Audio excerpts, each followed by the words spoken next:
So tonight it's our pleasure and our honor to host this conversation with Rod Slifer and Terry Minger. Now there's great synergy between the Vail Symposium and the town of Vail in tonight's program. Many of the ideas that came forth for the first master plan of the town of Vail were discussed and came out of the second Vail Symposium in 1972. Terry Minger is actually the founder of the Vail Symposium, and we certainly appreciate that he got this going and that here we are 50 years later.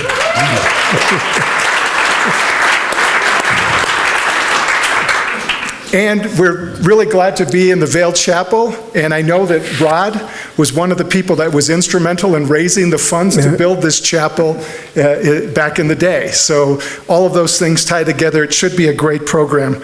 I'm going to do a brief introduction for Terry. His full bio is available on our website. And then he will introduce Rod and get the program going. So Terry is the former president and CEO of the Pete Siebert Foundation. He's a civic and nonprofit leader. He served as president and CEO of the Sundance Enterprises, which is a resort ski area, international conference center, and film and fine arts community. He was also president and CEO of Whistler Blackcomb Resort in British Columbia, deputy chief of staff to former Colorado Governor Richard Lamb, assistant city manager in Boulder, and the reason he's here tonight, city manager of Vail from 1969 to 1979. We're so glad to have him come back for our 50th anniversary and for this discussion. Please give a warm welcome to Rod and Terry.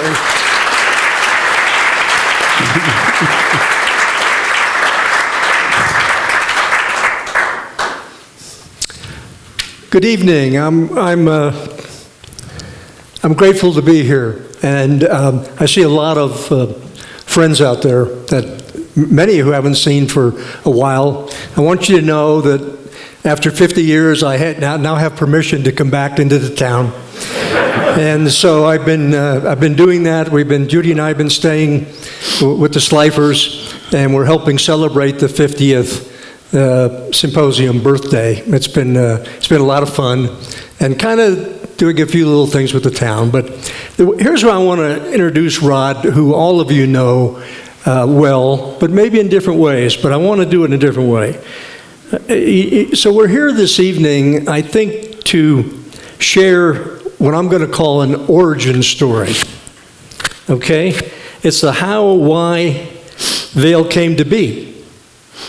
It's a 60-year-old community relationship and love story. It's part fairy tale, part Harvard Business School case study, part nature's gift. It's a story many of you here tonight were and are part of. So Rod is Mr. 62. What does that mean? It means that he came here in 1962. He's actually the last of that generation to be still around and be a part of this. It's young. It's important that we recognize this and kind of understand it. I was a 1967 guy, so they had already had everything under control by the time we got here. The other piece about Rod is this. And I was just thinking about this coming over here. He is one of the only, and maybe the only Vail individual that I know that sort of lived 4 different lives. He was with Pete and others, he was the mountain man back in '62 when they were building that mountain. He was a public man in the sense of his service in the town of Vail and in the county. He was a businessman. He was the first realtor in this town and continues today in that role. And he was also a philanthropic man. This building that we're in tonight was part of that. He used to tell this story, people, in those early days that for $10,000 he could almost assure that they would go to heaven. And at any rate, so we're going to kind of go through this sequentially a little bit. So Rod, it's 1962. Aspen was the ski place. What was a kid from right in Colorado doing there? I was a ski bum. Well, I went to University of Colorado. I was in the NROTC program to be sure that I didn't get drafted. The draft was hot and heavy in those days.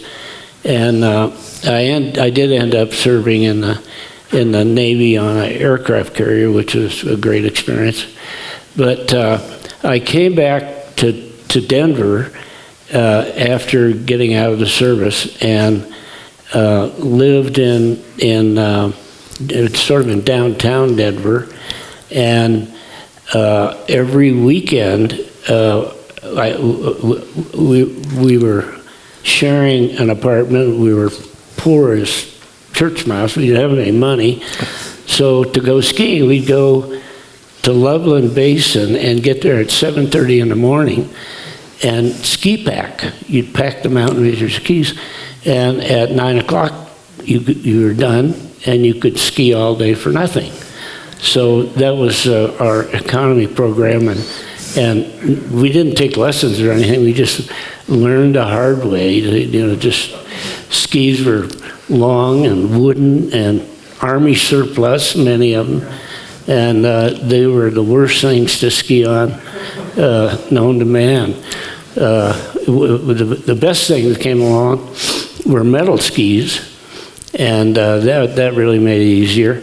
And then the next thing was our friend Bob Lang built the Lang plastic ski boot, and Maury Shepard was the ski school director, and I was his assistant, and he built these boots in Broomfield, the center of ski country, USA.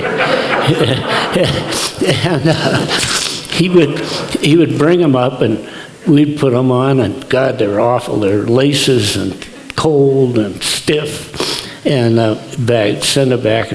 And finally, after quite a long period of time and many versions, they worked. You could ski them.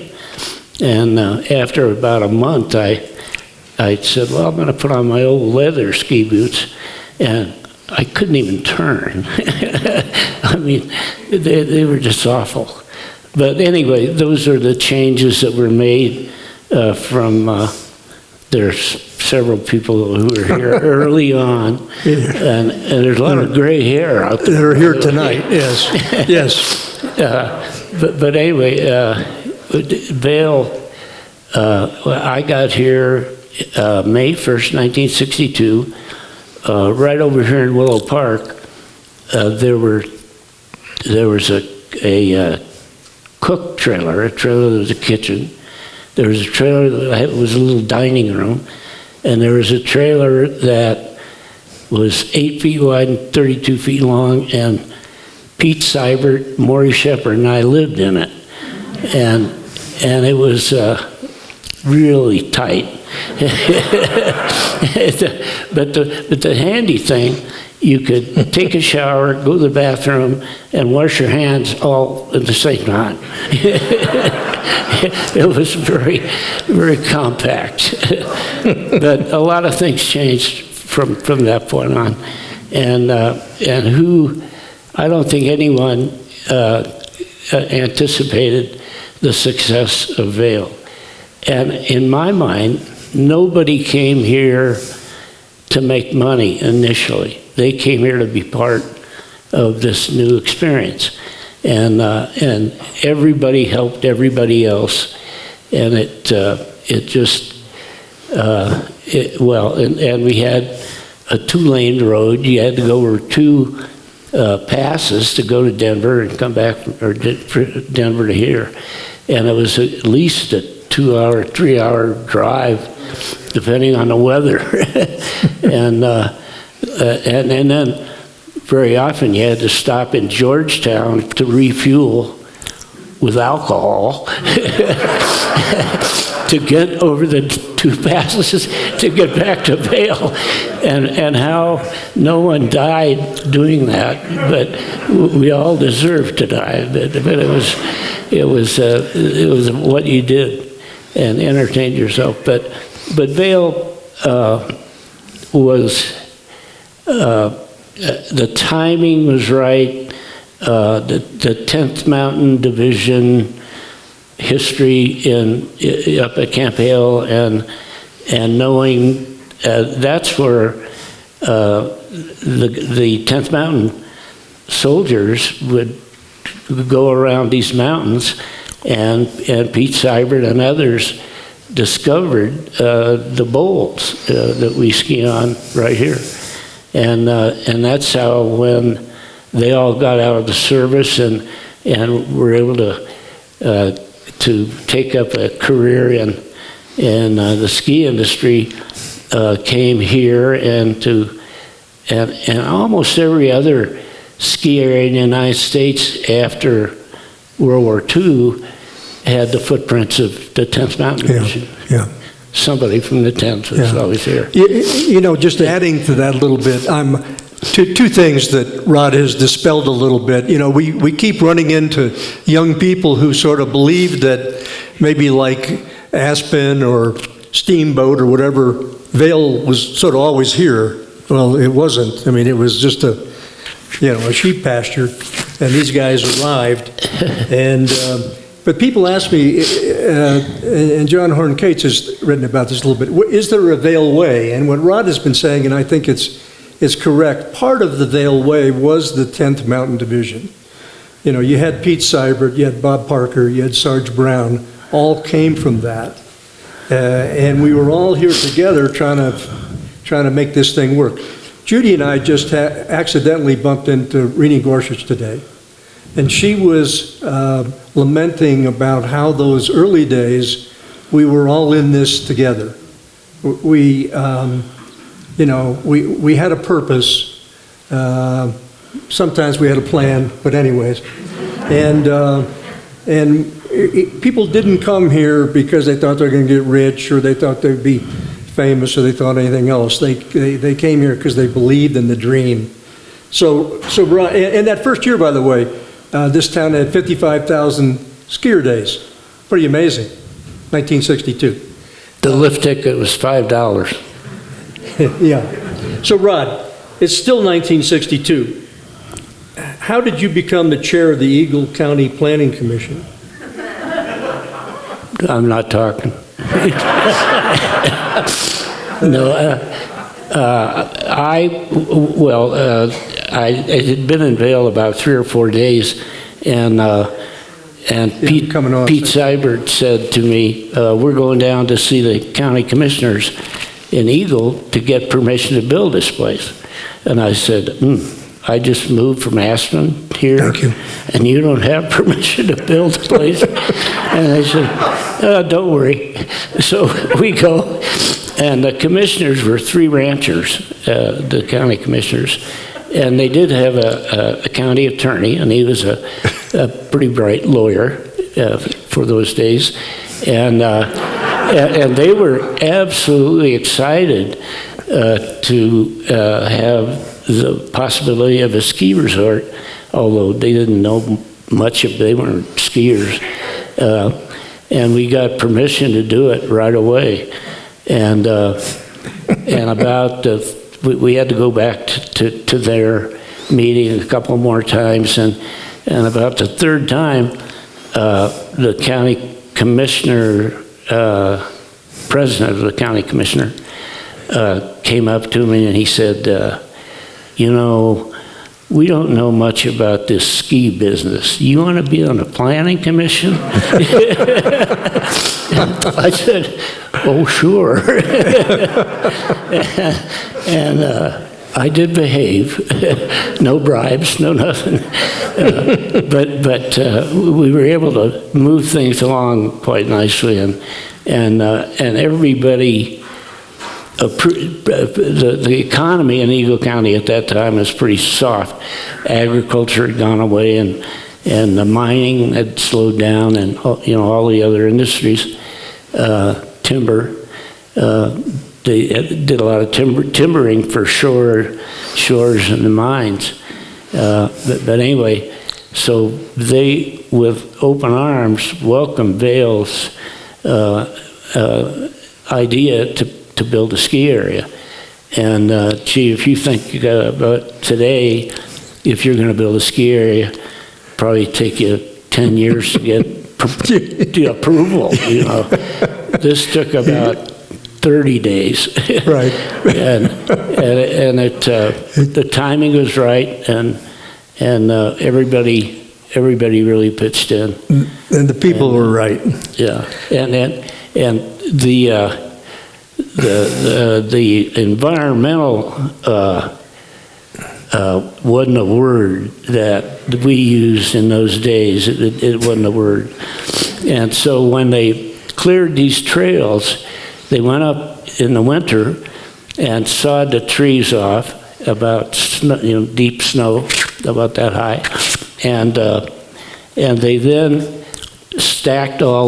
cut the trees up, stacked them up in the middle of the run, and the minute it rained, they'd set them on fire and just burn them instead of try to haul them away and get rid of them. And that would not be acceptable today, for sure, for sure. So so now it's 1963, and Pete Siebert and George Calkins are trying to raise money to build this thing, and they were offering $10,000 home sites in Mill Creek. And they came to the conclusion is they needed a real estate broker, but there weren't any. So then Rod became the first real estate broker in the town. Well, as the first resident of Vail. Yeah. There was a company in Denver that was here. Right. Yeah. But you were the first person. Yeah. Okay. There's another story that has been attributed to John Murchison. We're sort of vintage now, 1963, 1964, perhaps. And Murchison, we had the gondola, and it was summer, and he was holding a party up at Midvale. And the story goes, I just want to see if you remember this, that somebody, after the party was over and the gondola started coming down, somebody missed the gondola and took a leap and grabbed it from the outside. It was releasing, and grabbed where the ski container is, and was riding it down from the outside. You know anything about that? They wouldn't let me in.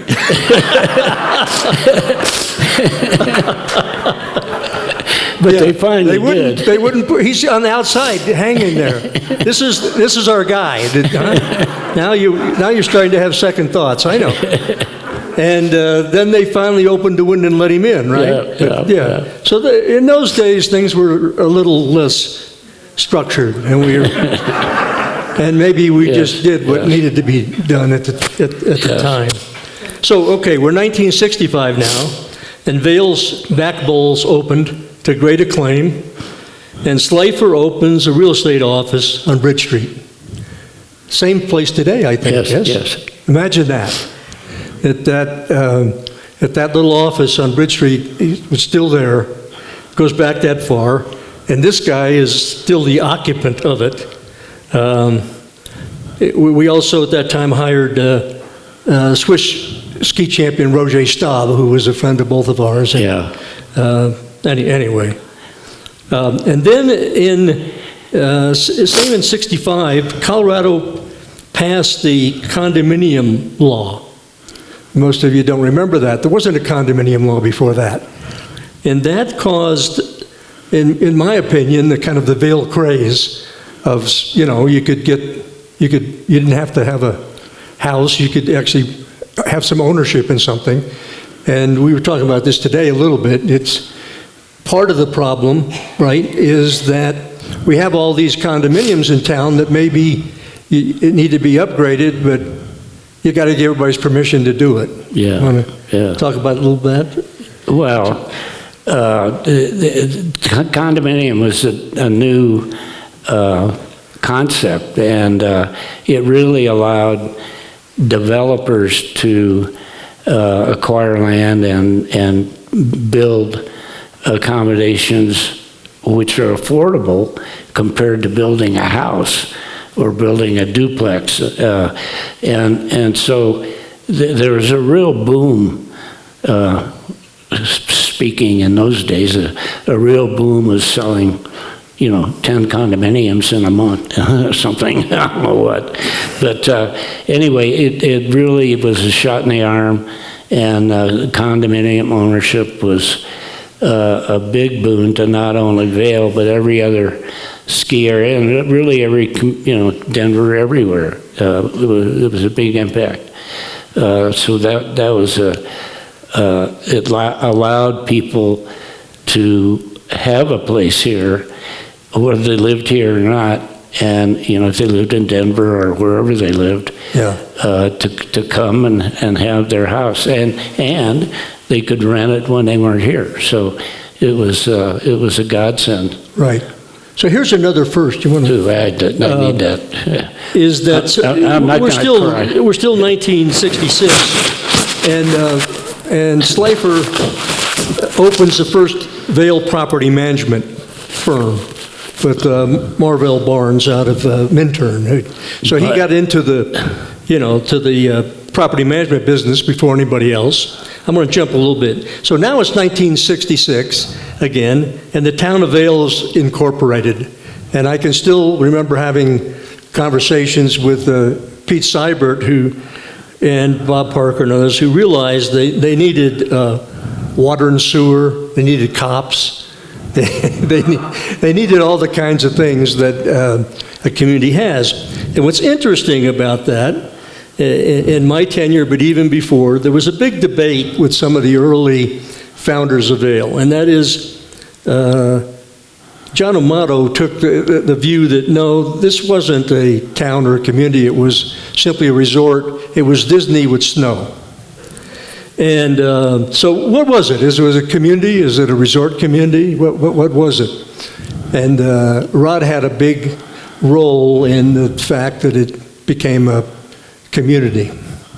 So you want to add anything to that? Well, it was, there were all these lots that were created, and the investors of Vail, for $10,000 when Vail was being created and built, gave them the right to pick out a building site. And the building sites were the ones in Mill Creek Circle and right over here, they were really close. And they wouldn't get title, but they had to start building the house within a year. And they didn't give you the title. So if you didn't start building, they took the land back. That didn't happen. Everybody built the house, and they couldn't transfer that right. So there was no speculation, and that was very wise. And the people that built those houses really wanted to be here and be part of this new community resort. Really, not a community at that point in time. So that's how it all got started. Yeah. So it's still late '66. Ted Kendall becomes the first mayor with the town, and he had I see a lot of heads out there saying, "Yep, remember that." He had the Christiana Lodge. It just so happened that Judy Minger and I were getting married about that time, and we had no idea about our future here, but we stayed at the Christiana, vintage 1966, and then it came back many years later to haunt all of you. I understand that, but that's where it started. But here's also what happened. Ted Kendall had a scoutmaster in Michigan, in Grand Rapids, Michigan. Okay, he was a Michigan congressman. Some of you may remember him. His name was Jerry Ford. And because of Kendall and that relationship, Jerry Ford had a place in Vail.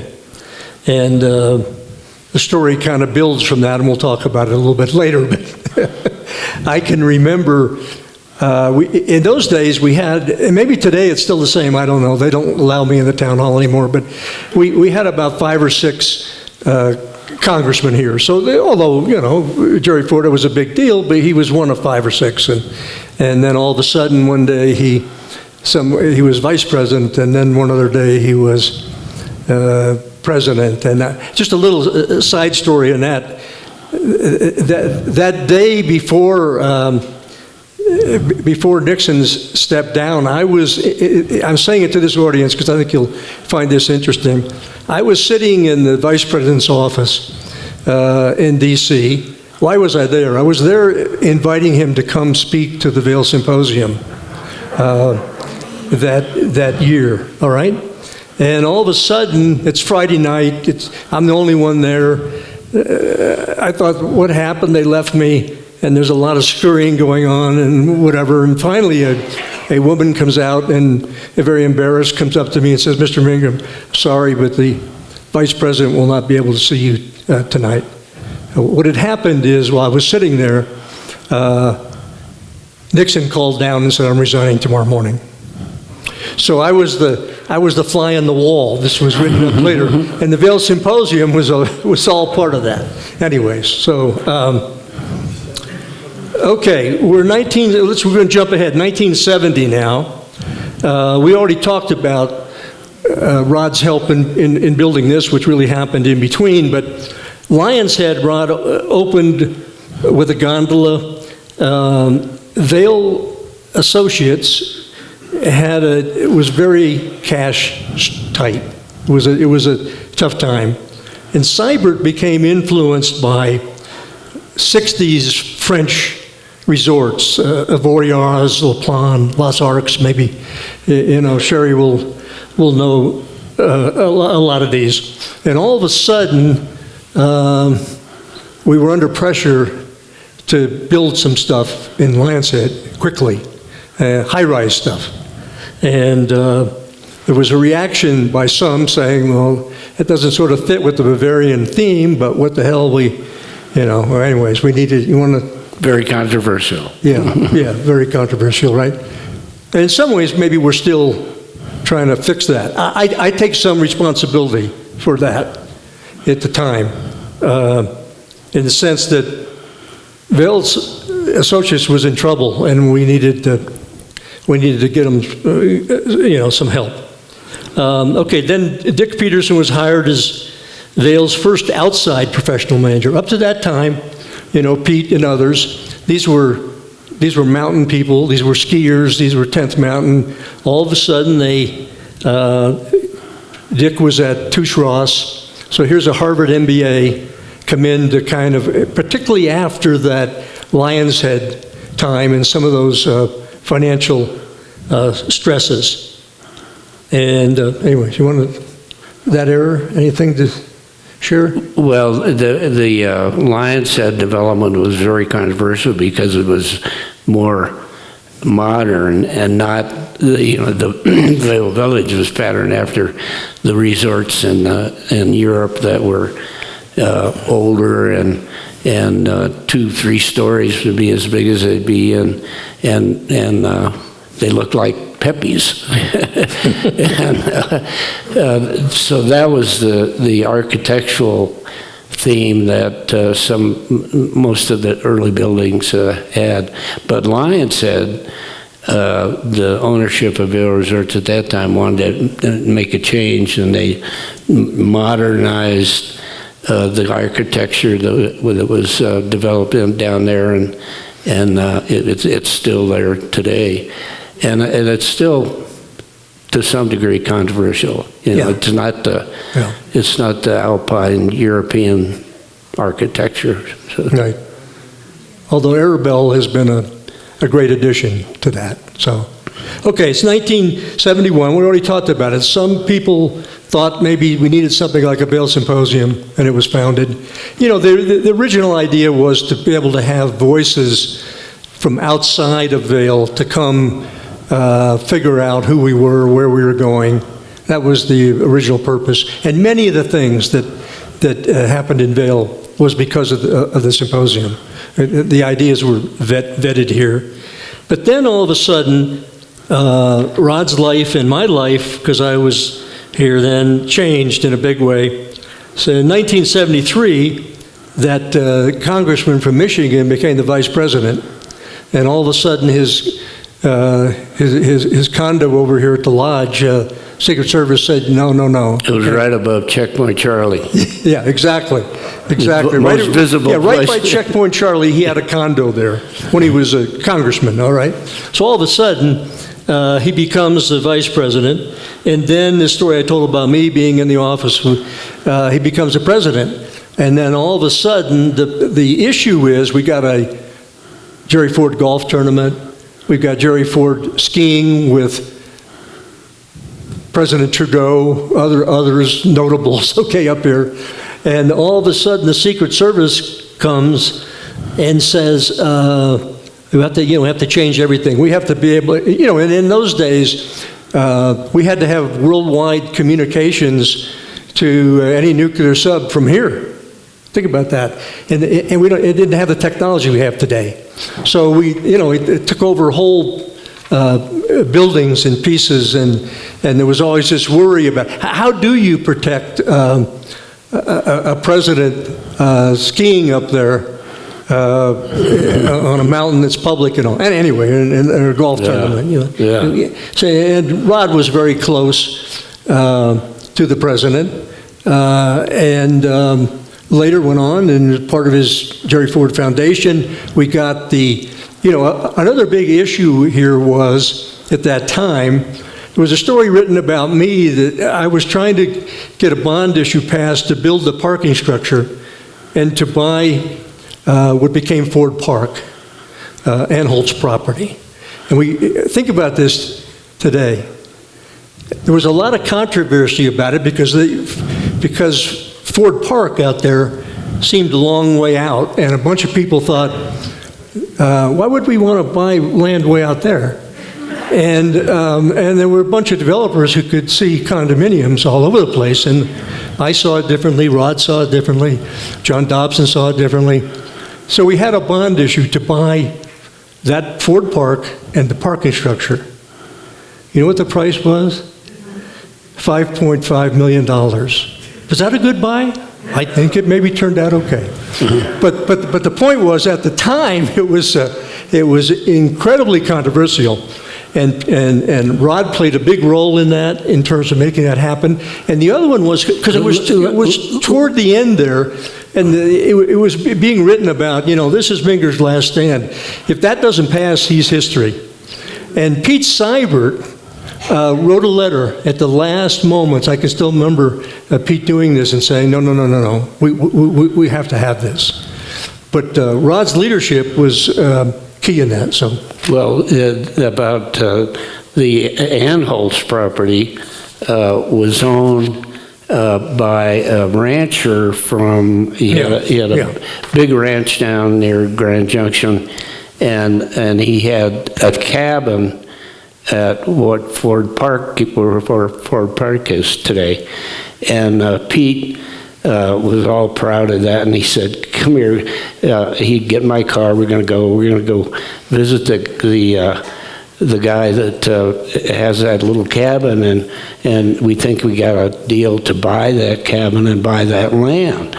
And he said, well, you stay in the car and I'll go knock on the door. He knocks on the door, and Henry Anholtz comes with a 12-gauge shotgun to the door. And he said, what are you doing here? You get off my property. And he calmed down a little bit. And Pete finally comes back, and he said, I don't think you should meet him today. We'll come back another day. that's great. But they did acquire it finally. Okay, so now all of a sudden, Vail becomes the winter White House. And that's another chapter, okay, that changed who we were, how we saw things, how we did business. And of course, the Fords loved the place. And we named the Ford Park after them. And we held Jerry Ford golf tournaments here and everything else that Rod was very much a part of. And those golf tournaments, with Ford being president, we got a national pro came to those golf tournaments. You know, Sam Snead, everybody, they all came. And they loved it. They loved it. The ball went farther, and some of them were fishermen. So these professional golfers are playing golf, and several of them had their fishing pole in the golf cart, and they'd hit the ball, and then they'd scoot over to the stream and fish a little bit, and then go back on. They had a good time. So, and now another big change happened. Dick and Harry Bass, they were known as the smallmouth basses, okay, because there were some other Texas basses who were wealthier than those, are the largemouth basses.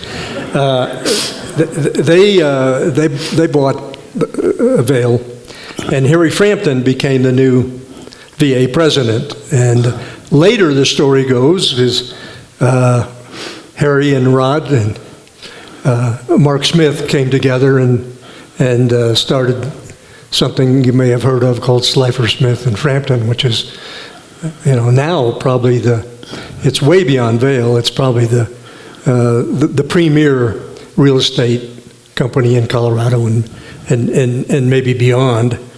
Not quite. But it's good.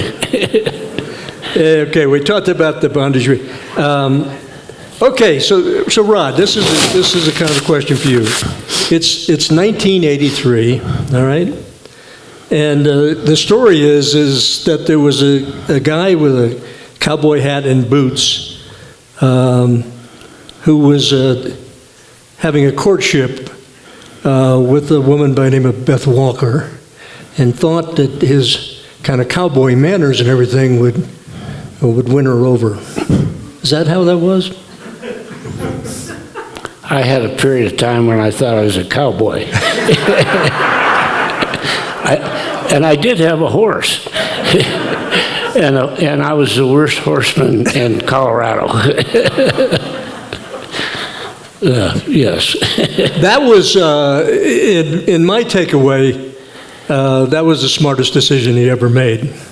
And it's proof. So we're now in 1984, and now Beth Slifer opened Slifer Designs, and the Ford Amphitheater became, which is, we all know now, all of a sudden this little place that my friends in Aspen, I still have a few, but used to call Shake and Bake Bavaria, all of a sudden we were kind of on the world stage with music and art and dance and the whole piece. You want to talk about any of that time? No, you covered it, I think, yeah. And then, then we went through this time. We had the 89 Vail ski championships and the 99 championships.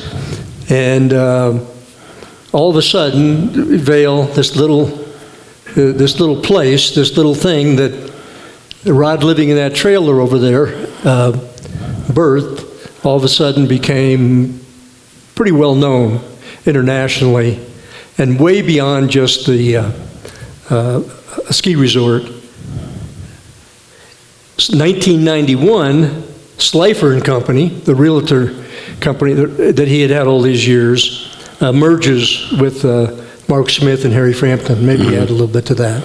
Well, Mark and Harry, Harry had been in the real estate business on the East Coast and in resorts, and he wanted to. He and Mark were going to open their own office, and I said to him, we're really friends, and I think he had lined up several brokers to join their group, and I had several that were with me, and so finally, after many conversations, we decided we were going to do it. We're going to merge. So we go to the it was not the casino, but in the crossroads, there was a big bar. Gardens. Yeah. I think that was right. And so we go to Gardens, and all of my employees were there, and all of their employees were there, and they were over there, and mine were over here, and they weren't talking to each other, and the three of us are sitting at the bar and drinking more because it wasn't going well, but we kept getting them free alcohol, and pretty soon they were talking to each other, and pretty soon they were having fun and they had a good time, and by the time the evening was over, alcohol had caused us to merge. It was it worked. It worked, and it works. I would suggest that was the second best decision that Rod made after Beth. So you had the merger. Then what happened is Rod, who had been mayor earlier, there was something called the Vale Renaissance, and a lot of things got done during that time. We're vintage now, 2001, and Rod becomes mayor again. I needed the money. Did you hear that? He needed the money. No, I didn't. Well, I got a little frustrated with the folks that were over there, and they were okay, and but I got antsy and thought I had to try again. So I was nominated to be an elected mayor for the second time. And after you can only serve 4 years on the town council and mayor, and I think you had to lay off 2 years. Yeah. And then you could come back for another 4. And so I did that. I did 4 years, and I laid off 2, and I came back for another 4. But after 10 years, I did have sense enough to stop. Yeah. So in 2007 now, and Rod retires from public life, although he really didn't, but he no longer was an elected position anyways. And a lot of his work in culture and philanthropy came to the fore and became very important. So we're going to jump now to some personal thoughts.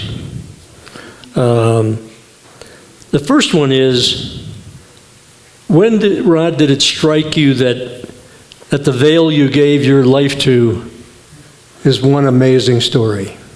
Oh, well, it wasn't in the first years because they were challenging. But I don't know exactly when that happened, but when we were able to get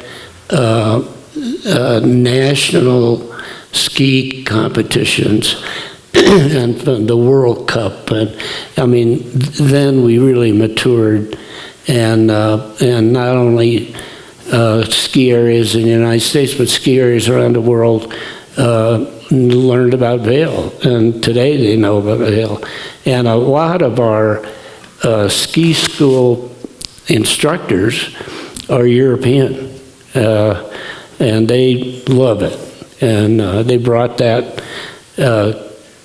culture, and the Austrian, Swiss, and others brought those skills, and that our ski school is patterned after those, and it's still very successful, very, very great. And Vail Associates makes a lot of money on the ski school.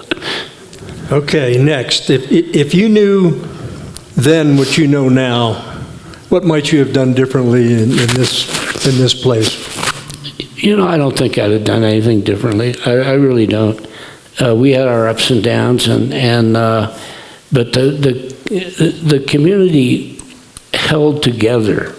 It didn't have factions going off, and when we incorporated the town of Vail, in the charter, it is nonpartisan.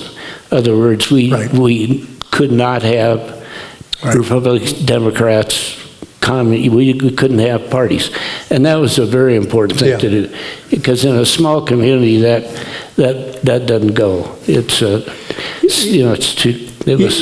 most of you don't pay attention to that, and there's no reason you should.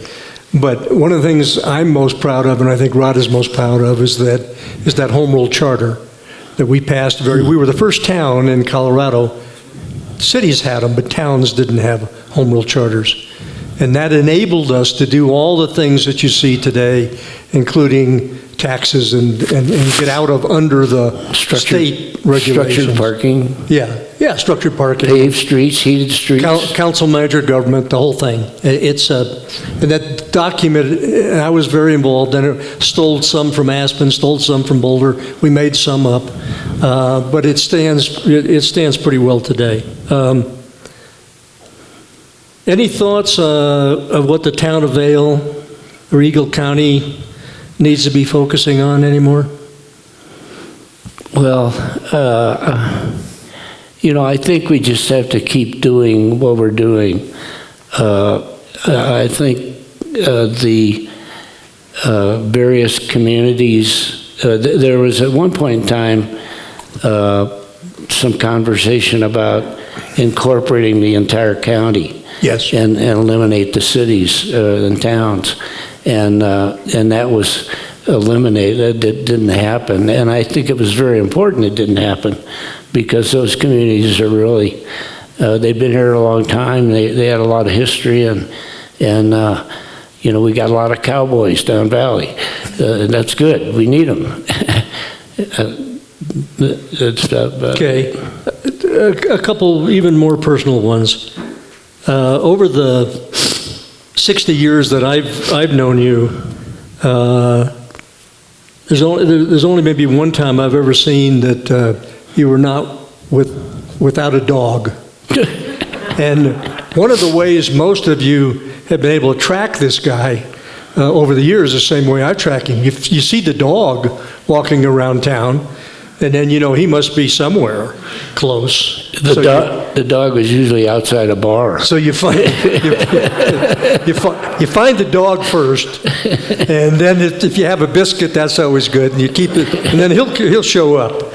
But whether trash or Uzo today or whatever. Yeah. Trash was the best name. Yeah, Trash was. Tell the Trash story. Well, she was named Trash because she was abandoned at the county dump as a puppy, and actually John Purcell, who had the restaurant, John Purcell, had broken up with his girlfriend, and I said, "You need a dog." So I got this dog, and I gave it to John, and about 2 weeks later he said, "I'm not a dog person." And so we had the dog and named it Trash because it was abandoned at the county dump. So there. We're going to, as I've done this, Chris, I think we're about the right time. But so one last question. What's a good day in the life of Rod and Beth Slifer? Well, I think a family, our daughter and her husband, and we're now late in life grandparents, and that's a whole new world. Yeah. And we love that, and we have a second home in Florida. We were able to take them down there and enjoy the ocean and that sort of thing. And we see we used to see a little more of them now, but they're a little more independent now. And we don't see them quite as much, but we see a lot of them. And I think Beth talks to them every day. So it's great. Thank you. Yeah. Chris, back to you. Yeah. Thank you.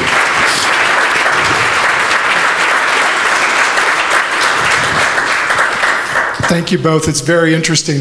So I will bring this around. If you raise your hand, I'll bring it. And when it's your turn to ask a question, stand up so they can see who's asking the question. Now, normally I say we don't need a lot of backstory. Keep your questions concise. Make sure there's a question. But this is a little different program tonight. So I think there will be some stories. Just make sure they don't go on too long so we can get all the stories. So we're going to start with Andy Daly. Oh, no, I'm sorry. We're going to start with you. Oh, really? Hi, Andy. Yeah, not Andy. Rod, Who's impersonating you? at least I met you yesterday. So Rod, one of the things that has always fascinated me about the development of Vail as a village was the roundabout that make it such a big part of what it is. And I think you once told me that there was a little controversy about the roundabouts versus red lights. Yes. Tell us a little bit about that. I apologize. I had a bloody nose earlier in the day, and it's kicked in. But the roundabout was very controversial, and leading the controversy was, God, who was it? Warren Miller.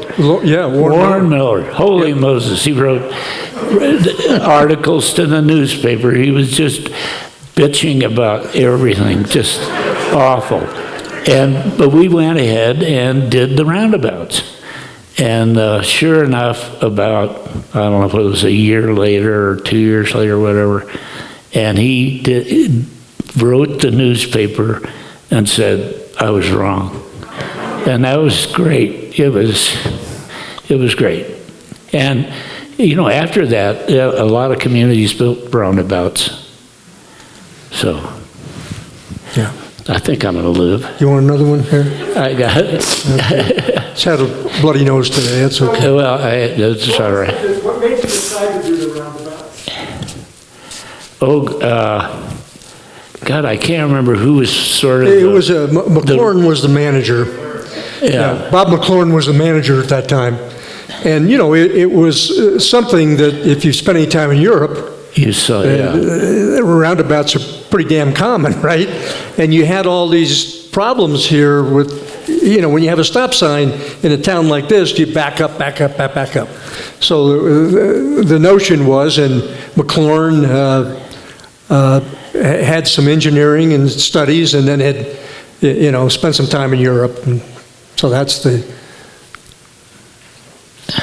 I did ski here in 1962, and I remember the dirt parking lot and going up, I think, just to Vail.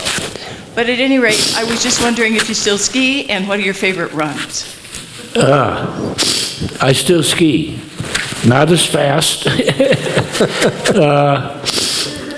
Oh, gosh. Well, my favorite run is Riva Ridge on Friday when it's groomed.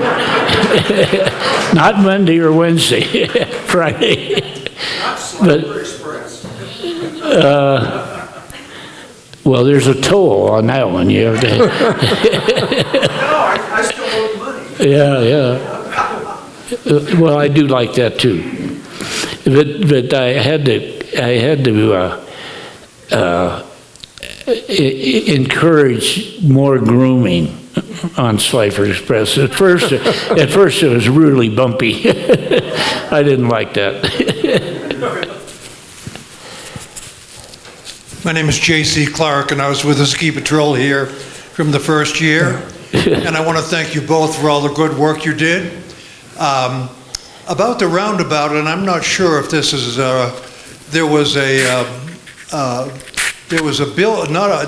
some sort of a mausoleum or a big wall or something at that time, and it was called the Minger's Wall or the Minger's Mausoleum around that general area, and it was somewhat of a controversial item. Can you speak to that? Well, it was, you know, those were the days when we had kind of had the Vail master plan, and we were trying to, just to be simple about it, we were trying to shove the place up. You know, all this planting and everything was done. And one of the planners from, I think it might have been Eldon Beck. Sherry says yes, but who was a planner from San Francisco. Anyways, and the notion was to have a piece of mass of something, sculpture, whatever, as an entry point to the town. And it was, unfortunately or fortunately, whatever the hell it got named after me, because I was doing all this stuff, and people didn't like it, and it got changed. And most of the things I did, people didn't like. But then 50 years later, some of them are saying, maybe it wasn't quite so bad. Yeah. But yeah, anyway, thanks for what you did during those days. So, Terry, first of all, I got here a couple minutes late, but congratulations on the Trailblazer Award. Phenomenal, well-deserved. Rod, you mentioned, yeah, totally. Tomorrow night, I know there's going to be a little celebration for that, I hope, over at the presentation. But, Rod, you mentioned ski competition, national championships, World Cups, things like that. Our legacy is cemented in that. We haven't had one, well, it's only been 7 years, I know, but is that something you feel we should strive for going forward? I know it's a different town, I know it's a different time. Good question. A lot of different things, but should we as a town still, and a resort, still be striving for these type of competitions, particularly now with what we've done with Gold Peak, where we may have a legitimate GS course? Personally, I think we should do that, and it was an exciting time to have world-class ski racers coming, men and women, and it was a wonderful time, and I really missed that. And but under the existing ownership, they may change the name to Broomfield or something.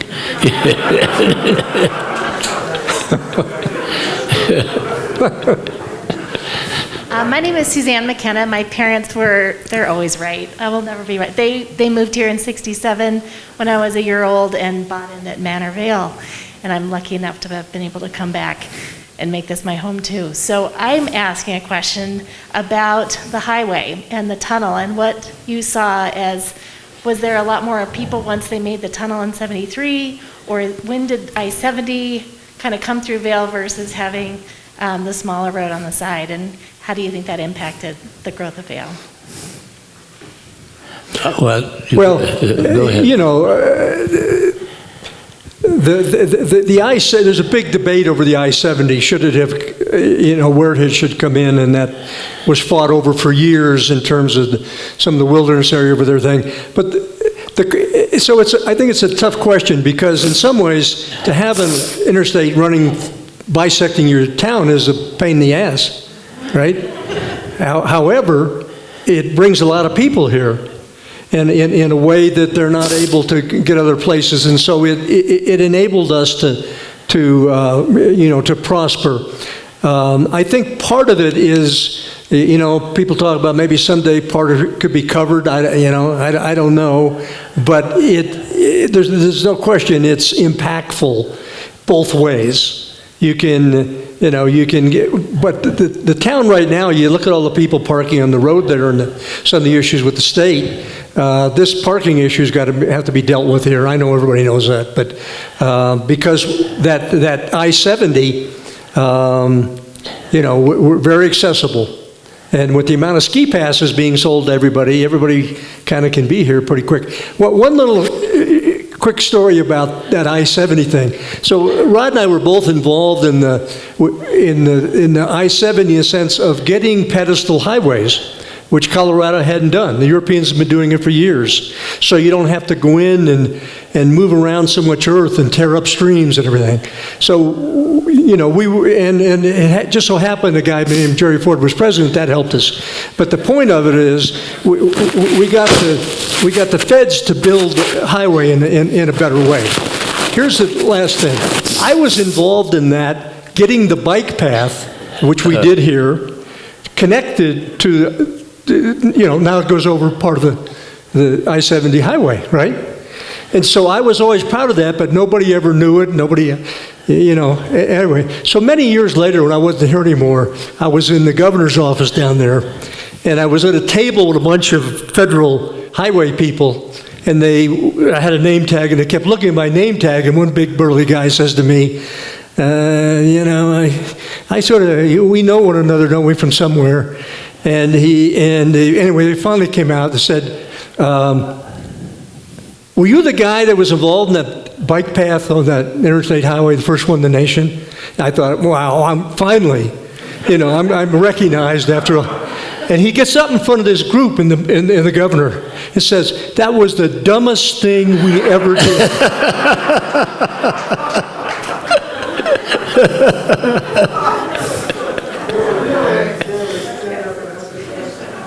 Thank you, Chris. Thank you. I just wanted to add a couple things that, Terry, you've touched on, but I think deserve a lot more emphasis. And the first is something that I give both of you guys credit for. I came here late. I arrived in '89. But what I have always been struck with is an extraordinary commitment to quality and guest service. And we set a world standard with that over many, many years. And it was so nice to come into a community where the entire community was focused on providing an extraordinary experience. Having been in Aspen before, I saw, a diversity of purposes, and the guest wasn't always at the top of the list. So thank you to both of you for that. Another thing you touched on, Terry, was Vale's Renaissance. Yes. And that was really an extraordinary turning point in the history of our community, because Rod and other members of the council saw what was happening from a competitive perspective, and then also what was happening in Vail. We had a lot of old condominiums. We had base areas that needed serious rebuilding, and we saw Lion's Head that really looked like a neo-Franco architecture next to a Bavarian village. Mm-hmm. And it was that council under Rod's leadership that really pushed the community, provided incentives to really start the rebuilding of Vail, continuing with the same quality standards that has allowed Vail to be very competitive as we've gone forward. So I think those two things have been critically important. And finally, to you and Beth, with Beth leading the Vail Local Marketing District, you on the council, there was always great focus, a great sense of mission, and it has led to really many positive successes for our community, our resort, and I just want to thank you both for all of that. Yeah. Thank you. Thank you.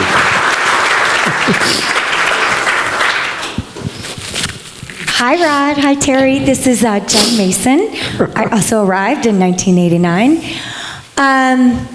I first want to thank both of you for your service to everything that you did, all the forward thinking and everything, like Ford Park.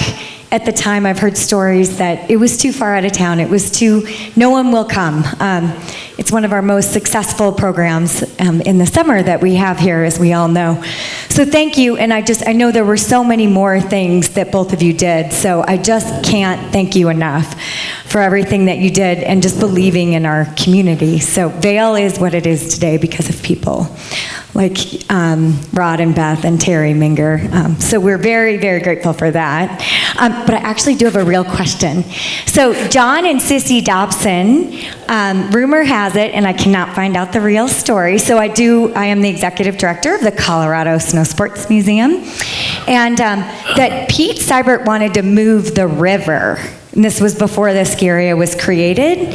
And so do you know anything about that? Because no one seems to know the whole story, not even Pete Siebert Jr. Do we know that? Anything? No. I do not. No? I don't think you I wanted. thought this was my moment. I don't recall Pete ever talking about moving the river. They improved to small sections to make it more usable, but no. No, I don't know anything about it, yeah. There's like little snippets of it. Okay, well, good to know. And once again, thank you for everything that you've done in this community. We are very grateful and forever greater because of who you are, both of you. So thank you. Thank you.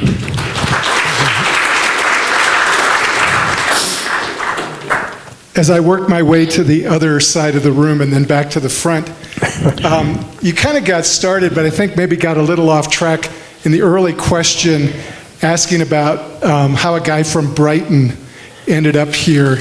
And we started talking about the design of the skis and the ski boots. But, I know you were a house painter, Rod, but how did you get into ski school? How did you become you were talking about how hard it was to lace up those boots and you could barely turn the skis. How did you become a ski instructor? Well, I was in Aspen before I moved to Vail, and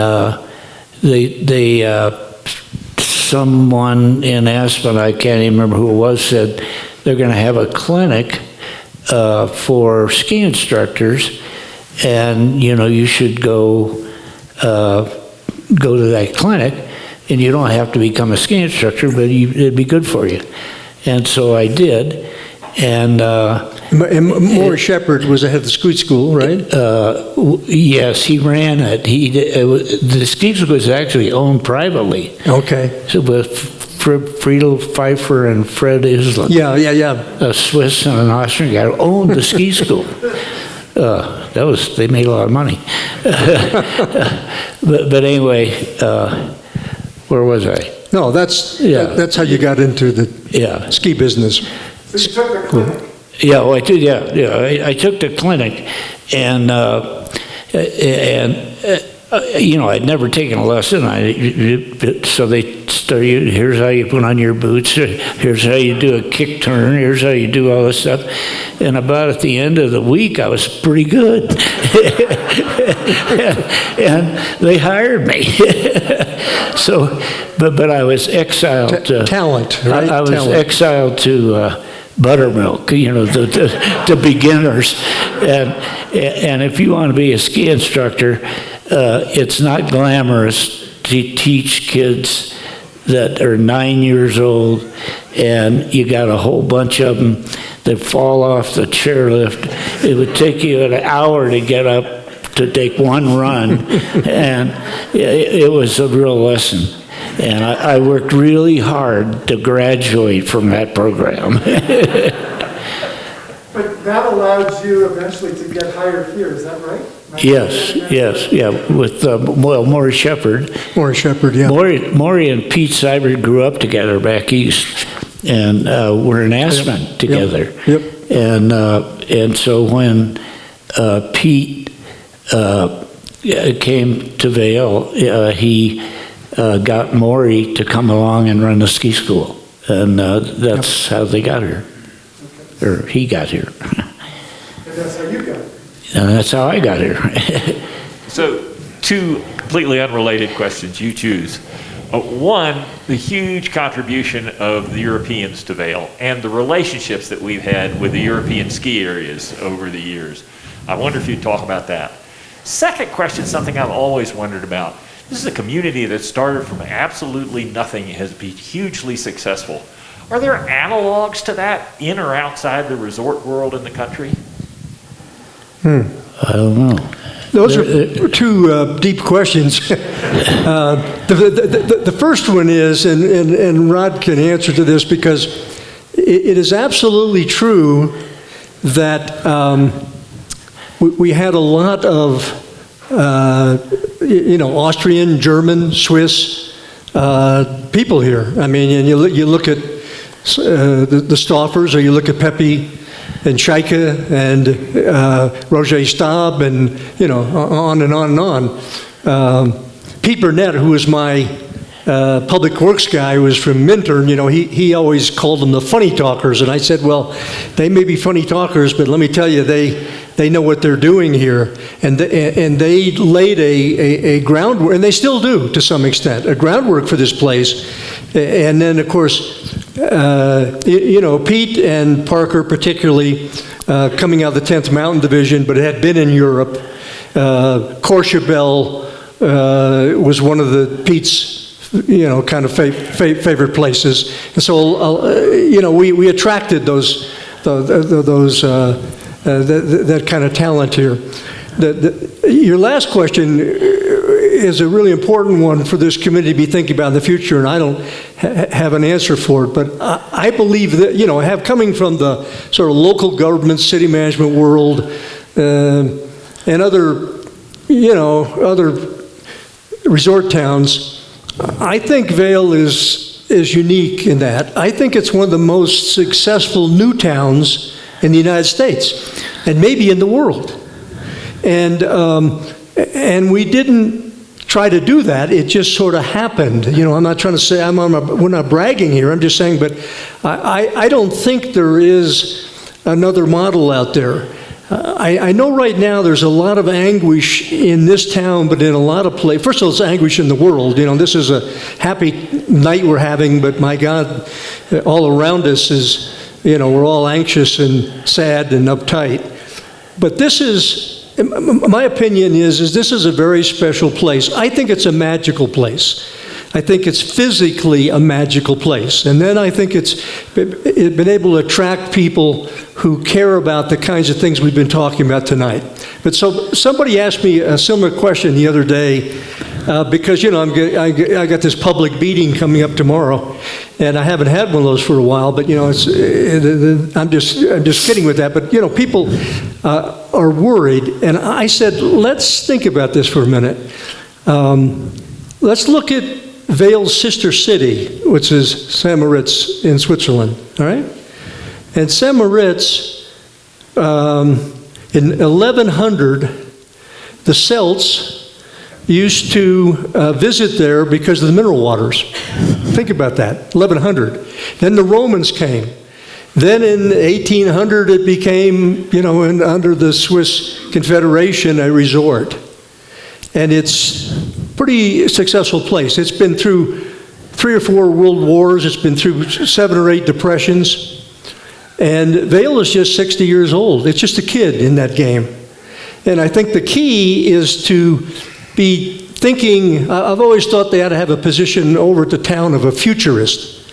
Let's be, we're celebrating 50 years. I guarantee you, and you all know this, the next 50 years are going to be nothing like the past 50 years, nothing. Maybe the next 5 years aren't going to be. So what is it that we ought to be doing here as we did the early things that Rod is here tonight for, Anyways, it seems to me that ought to be a conversation that maybe the community ought to be having. I might add to that, we have a sister city relationship with St. Moritz, and it was a very helpful and good relationship initially. And they would come here with their leaders, and we would go there, and we had great relationships and learned a lot they learned a lot from us, we learned a lot from them. And that relationship just sort of petered out.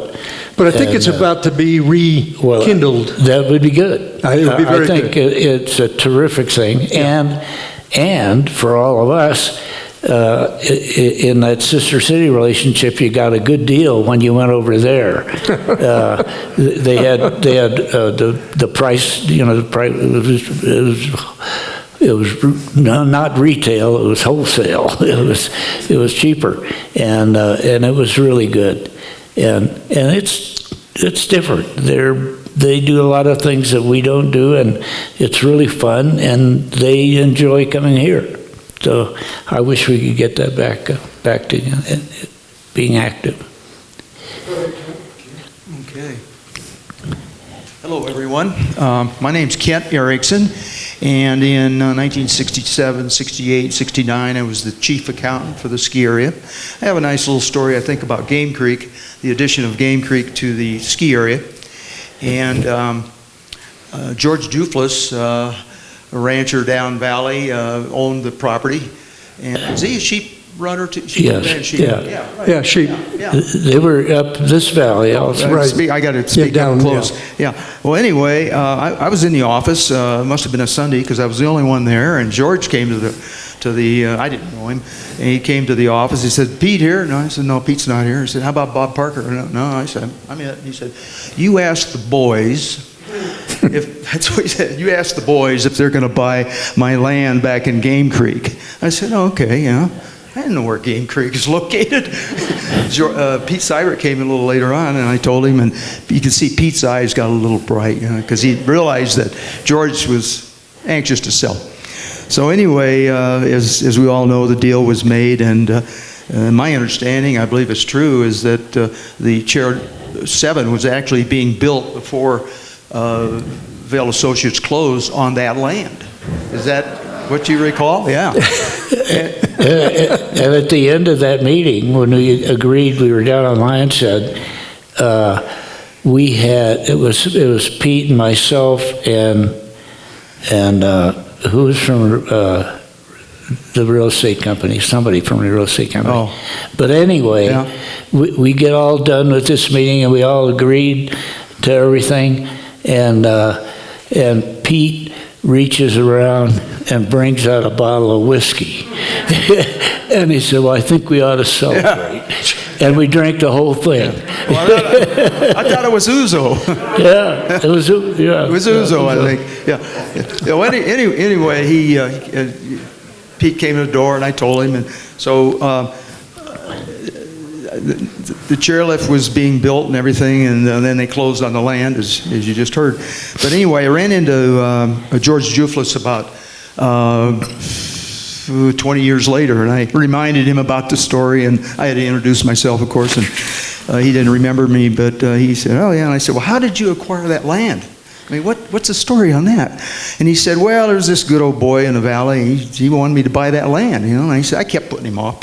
And finally, he said, I got kind of tired of the guy. He said, well, I'm going to make you really mad, the price I'm going to pay. How much? $560. Done. Game Creek. Now, I was so flabbergasted, I didn't ask him about what price he got from Vail. Maybe Rod knows that story. Huh? No? Yeah. I don't know what he paid for it, but... Pardon? You don't know the price? No. And if I did, I wouldn't tell you. What? What? But I think it was a good addition because it's private land owned. Yeah. It's not Forest Service land, so you can have well, Game Creek Club, which I'm a member of. It's wonderful, and then Camp Robber. I'm a member of the Camp Robber, but the Game Creek's also private. So that was a good addition, I think. Anyway.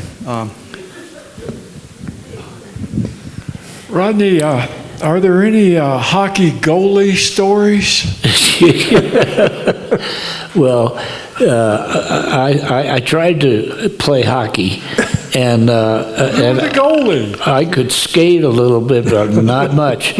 And we had a no check division, and then you had the regular guys who were beating each other up, and there got to be too many of them. And they would come down and play with the no check, and they didn't know how to no check, and so I couldn't skate nearly as well as they could. So I started playing goalie, because you didn't have to skate much, and you got a lot of padding. It's really pretty safe. It was, but I finally gave up. I said, "This is not my game." I remember you were pretty good.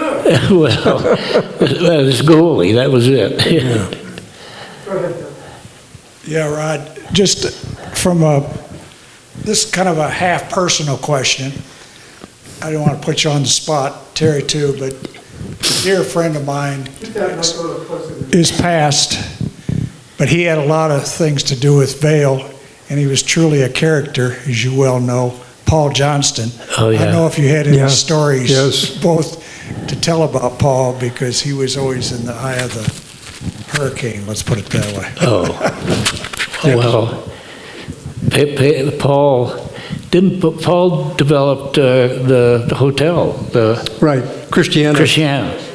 and he was an interesting guy, and had a good time. Yeah. Oh, he had the new canoe downstairs. The new canoe, that's Holy right. Moses. Yes. And in those days, everybody smoked, and there was no ventilation in the new canoe. And I was convinced every time I go down there, I was going to die. I never smoked, and it was awful. He was a good mayor as well. Yeah. I'm surprised you're alive. So, Rod, well, I think we all know that Vail has your personality written all over it. One of the things we haven't talked about tonight is water. And a ski resort doesn't do very well without water and our water rights. And I wonder if you could share a little bit about water when you were early. You had such foresight about that. Can you talk a little bit about that? Oh, yeah. There was an entity called the Colorado something Western Slope Water, Right. or whatever. I can't remember the Collaboration or something. title. And we had representatives from the various areas in Colorado on this committee. And we'd meet in Denver, and the guy that was the worst was the mayor of Colorado Springs, and he was the meanest guy, and wanted all the water in Colorado. I mean, he was just awful, and we finally that committee, and it lasted for a few years.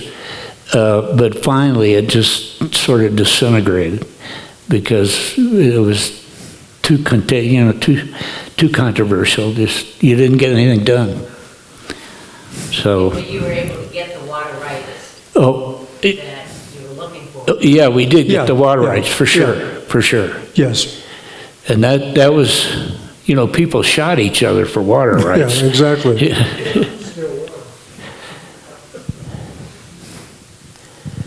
I started here packing snow in '64, Rod. I worked for Paul Testweed. We packed snow from 7 to 10:30 and then got to ski free the rest of the day. And just like the framers of our Constitution, you two made incredible decisions that have impacted our valley so much.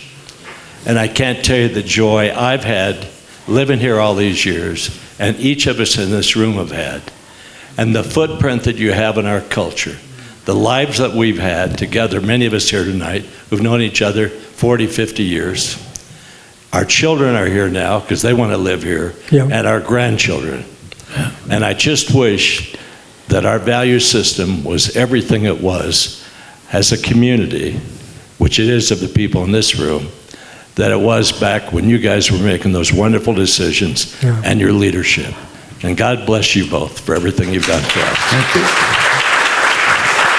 Thank you. We have time for one more question. Who has the best question? And, we could bid as a fundraiser for the Vail Symposium. So who's got the best question? Last question. You've already had a question. Anybody else? All right.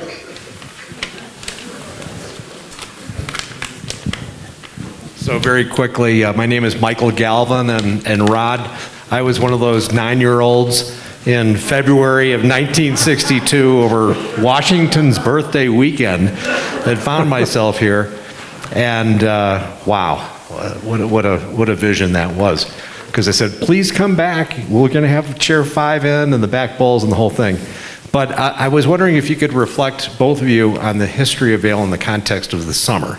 As we all well know, everybody says you come to Vail for the skiing in the winter and you stay for the summers. When you were founding Vail, did you envision that this would be as robust a summer resort? Or did all the guys with the funny accents not see that? And because they only saw Vail in the context of skiing. And so talk to us a little bit about the evolution in the 2 minutes or so. Did you have one of the townhouses, row houses? Yes. Your family? Yes. He was here a long time. Yeah, my mom and dad bought the row house 12 from the Murchisons. Yeah. Because they were building their house somewhere. Good. Summer. Summer. What was the question? Could you imagine Vail being this important in the summer? I can start a little bit and then Rod chip in, but I can remember being in some early meetings when we had built the first 9 holes of the golf course. And we were thinking about, you needed another 9. And you needed some carts, you could drive carts, and there was a group there that said, why would we ever do that? The golf wasn't going to be the future. And then, of course, looked at, I don't know how many, what do we got? 25 golf courses and whatever, and shouting distance. But I think what happened is that a lot of these early people, I think of the Ellie and George Calkins and others that were, and they all of a sudden realized, wow, this is much fun in the summer. Particularly those, living in far-going places like Texas said, you know what, these summers are pretty nice up here. Yeah. And so I think what happened is it evolved, and then people, were smart enough to start saying, this is not an off-season. This is not a mud season anymore. This is and then part of it is when we had, Ford Park and other thing where we could do these events, these summer events, whether it's the Bolshoi or the Symphony, New York Symphonies or whatever, all of a sudden, this became the place to be in the summer. Yeah. Talking about golf course, the first 9 holes were, the first tee was at Gold Peak, about where the lift is. And it went down and out, and then you went out, and you came back, and the 9th hole, was going back toward the lift, and your second shot was over the lift line to the green on the other side. And if your ball hit the lift line, you got a free drop. But that was where the first 9 hole was, right there. Is it true that Ben Kruger, who built that first 9 holes, built it for, he told me, $150,000 to build the 9 holes? Yeah, nothing. Yes. That's probably right. And that's probably right. Talk about a guy that's that probably did a right. lot. We lost Ben this year, which is too bad. But he was incredible. Yeah. He did stuff on that golf course by himself. You bet. And he was a great, big, strong guy, and he had kids that were as good as he was, and he was just a wonderful guy. He was a wonderful person. One of the things people didn't know about him, he was a 101st Airborne, as well as a golf superintendent. Another thing, you like to see the lift lines, right? Yeah. Yeah. We have Ben's run now. We're so glad to talk about the founding of Vail tonight. Let's give these guys a great round of applause. Thank you.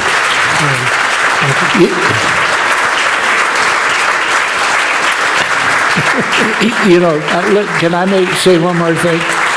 I'd just like to say one more thing. I'm a Christian, but I'm not I don't go to church every Sunday. And when we built this church, I was given the job of raising the money to build the first phase of the church. And my pitch was, I don't know much about Christianity, but I think if you give $10,000 to this church, you have a really good chance of going to heaven.